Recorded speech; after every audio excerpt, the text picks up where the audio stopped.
Hello बच्चों, आज हम करेंगे electric field and charges. Electrostatics क्या होता है? इलेक्ट्रोस्टैटिक्स होता है जब हम चार्जेस को रेस्ट पे पढ़ते हैं तो वो स्टडी को हम बोलते हैं इलेक्ट्रोस्टैटिक्स। इलेक्ट्रिक चार्ज क्या होता है? इलेक्ट्रिक चार्ज होता है intrinsic property of the matter. Matter की इंट्रिंसिक प्रॉपर्टी होती है जो या तो रिपल्शन को पैदा करती है या अट्रैक्शन को पैदा करती है। इसका मतलब जो चार्ज हो गया, it's an intrinsic property of the elementary particle of matter which gives rise to electric force between various objects. Various objects के बीच में जो इलेक्ट्रिक फोर्स होती है उसको पैदा करती है, उसको हम बोलते हैं इलेक्ट्रिक चार्ज। अगर हमारी कोई अनचार्ज बॉडी है और अब उसको चार्ज करना चाह रहे हैं तो इसके पास 3 मेथड्स होंगे। 3 मेथड्स ऑफ चार्जिंग आर। पहला चार्जिंग का मेथड है चार्जिंग बाय फ्रिक्शन। फ्रिक्शन में हम क्या करते हैं?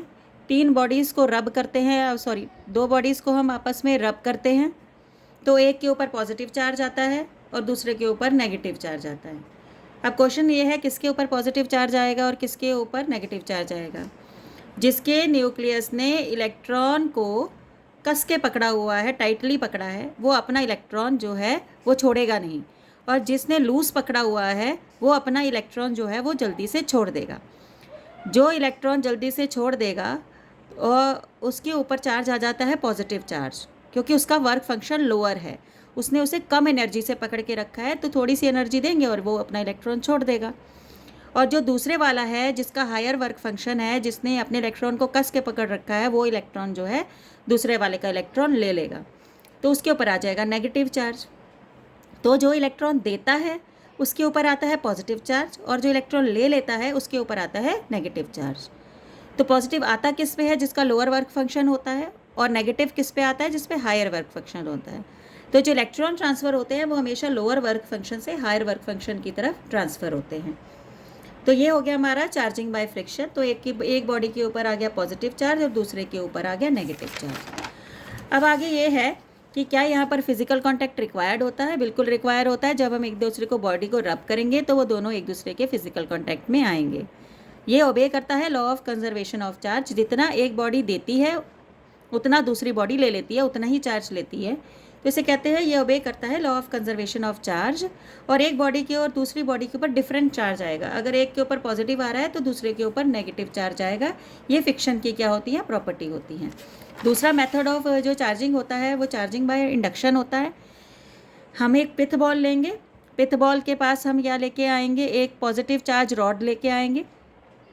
पॉजिटिव जो है वो अपनी तरफ नेगेटिव को अट्रैक्ट कर लेगा और दूर फेंक देगा पॉजिटिव को, और हम पॉजिटिव को हमने ग्राउंड कर दिया। ग्राउंड करने से क्या होगा? जो हमारी अर्थ है वो यहाँ से इलेक्ट्रॉन भेजेगी और ये वाला जो पोर्शन है वो न्यूट्रलाइज कर देगी। अब हमारे जो पिथ बॉल के ऊपर सिर्फ नेगेटिव चार्ज रह गया। अब हमने जैसे ही इस पॉजिटिव रॉड को यहाँ से हटाया तो नेगेटिव जो है यूनिफॉर्मली जो है पिथ बॉल के ऊपर डिस्ट्रीब्यूट हो गया और पिथ बॉल के ऊपर जो चार्ज आया वो नेगेटिव चार्ज आया। और अगर हम नेगेटिव चार्ज रॉड लेके आएंगे तो नेगेटिव पॉजिटिव को अट्रैक्ट कर लेगा और दूर नेगेटिव को भेज देगा। नेगेटिव को हम ग्राउंड कर देंगे तो पॉजिटिव जो चार्ज है वो बॉडी के ऊपर आ जाएगा। तो जौन सी की भी आप रॉड लेके आते हैं उससे ऑपोजिट चार्ज जो है वो बॉल के ऊपर आ जाएगा। तो ये हमारी होती है चार्जिंग बाय इंडक्शन। अब दूसरा देखो आप, ये बॉल है, 2 बॉल्स हमने रखी हैं। आप पॉजिटिव चार्ज रॉड पास लेके आए हैं पहली बॉल के, तो पहली बॉल ने नेगेटिव अट्रैक्ट कर लिया, रॉड ने नेगेटिव अट्रैक्ट कर लिया और पॉजिटिव दूर फेंक दिया। अब इस पॉजिटिव ने नेगेटिव दूसरी बॉल का अट्रैक्ट कर लिया और पॉजिटिव दूर फेंक दिया। अब दोनों ने एक दूसरे को न्यूट्रलाइज कर लिया तो एक बॉडी के ऊपर आ गया। जब हमने इसको अलग अलग किया और रॉड हटाई तो इसके ऊपर नेगेटिव चार्ज आ गया और इसके ऊपर पॉजिटिव चार्ज आ गया। तो एक ही साथ 2 बॉडी हमने यहाँ पर चार्ज कर ली, एक नेगेटिव कर ली और दूसरी पॉजिटिव कर ली। तो क्या इसमें फिजिकल कांटेक्ट की ज़रूरत है? नहीं, ये काम दूर से ही हो जाता है, इसमें फिजिकल कांटेक्ट की ज़रूरत नहीं होती है। And it does not obey law of conservation of charge also. तीसरा मेथड ऑफ चार्जिंग जो है वो है हमारा चार्जिंग बाय इंडक्शन। जब हम 2 सेम साइज़ की बॉडीज़ और सेम रेडियस की सेम शेप की बॉडीज़ को पास पास लेके आते हैं और उसको या तो किसी वायर के थ्रू या उसको फिजिकल कांटेक्ट में लेके आते हैं, तो क्या होता है? मान लो एक बॉडी के ऊपर जो चार्ज है वो 10 माइक्रोकूलम का चार्ज है। तो चार्ज जो है अगर बॉडी सेम साइज़ की होगी तो चार्ज जो है दोनों बॉडीज़ में इक्वली डिस्ट्रीब्यूट हो जाएगा। अगर यहाँ पर पॉजिटिव 10 का है तो दोनों में 5-5 आ जाएगा और दोनों ही 5-5 जो है वो पॉजिटिव के होंगे। तो आपने एक बॉडी अनचार्ज रखी थी और वो क्या हो गई? चार्ज हो गई। मान लो एक बॉडी पे चार्ज Q1 है, दूसरी बॉडी अनचार्ज है, या दूसरी बॉडी पे चार्ज Q2 है, तो जो आफ्टर इसको कनेक्शन करने के बाद, कंडक्शन कराने के बाद एक बॉडी पे, पहली बॉडी पे चार्ज आएगा Q1 प्लस Q2/2 और इस पे आएगा Q1 प्लस Q2/2। तो इस तरह से हम निकाल लेते हैं। मान लो एक बॉडी पे 7 चार्ज है, एक बॉडी पे 3 है, तो 7 + 3/2 करके हम इसको निकाल सकते हैं। तो दोनों बॉडीज़ पे जो चार्ज आएगा वो 5 का चार्ज आ जाएगा।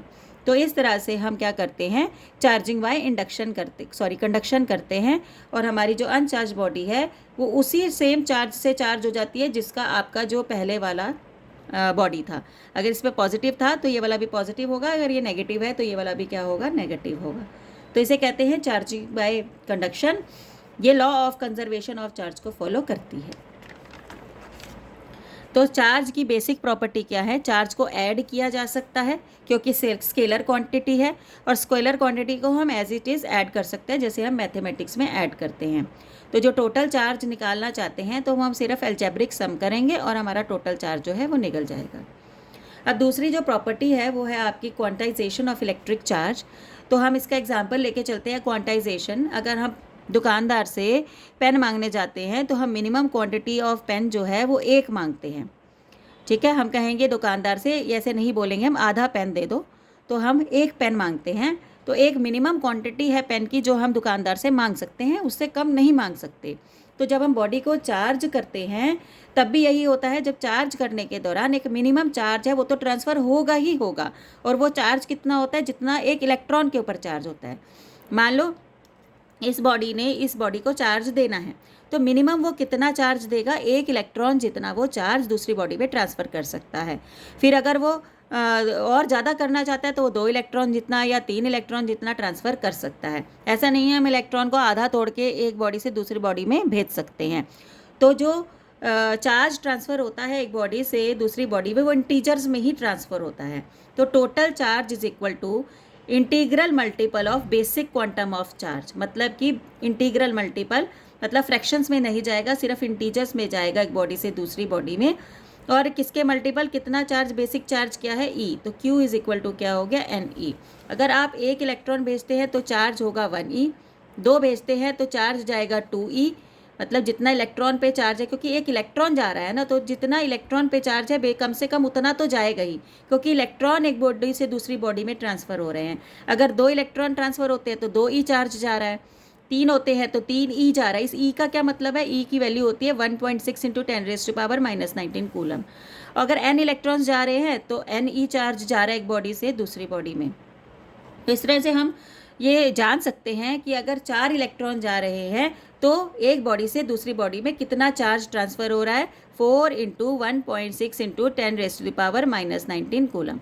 तो इस तरह से हम टोटल चार्ज का पता लगा सकते हैं कि 4 इलेक्ट्रॉन के ट्रांसफ़र होने पर कितना चार्ज एक बॉडी से दूसरी बॉडी में जा रहा है। तो हम बोलेंगे quantization of charge, total charge on a body is integral multiple of basic quantum of charge. अब 2 एक्सपेरिमेंट ऐसे बताइए जिससे हमें क्वांटाइजेशन ऑफ चार्ज के बारे में पता चलता है। 2 एक्सपेरिमेंट्स हैं, मिलिकन्स का ऑयल ड्रॉप मेथड है और फैराडेज लॉज ऑफ इलेक्ट्रोलिसिस है। ये हम वेरीफाई करते हैं इससे quantization, experiments to verify quantization. तीसरी प्रॉपर्टी है चार्ज की conservation of charge. Charge can neither be created nor be destroyed. जैसे कि हम इसमें देख सकते हैं, रिएक्शन होने से पहले जितना चार्ज था उतना ही रिएक्शन होने के बाद भी है। NaCl है, Na पॉजिटिव और Cl नेगेटिव में टूटता है, तो NaCl पे 0 है, Na पॉजिटिव पे +1 और -1, ये भी 0 है। रिएक्शन होने से पहले और रिएक्शन होने के बाद सेम चार्ज है। ये हमारा एनिलिएशन ऑफ मैटर है और पेयर प्रोडक्शन है। E positive E negative, +1 charge -1 charge, gamma पे 0 गामा पे 0। तो टोटल चार्ज इधर की साइड भी +1 -1 0 होगा और इधर की साइड भी 0 होगा।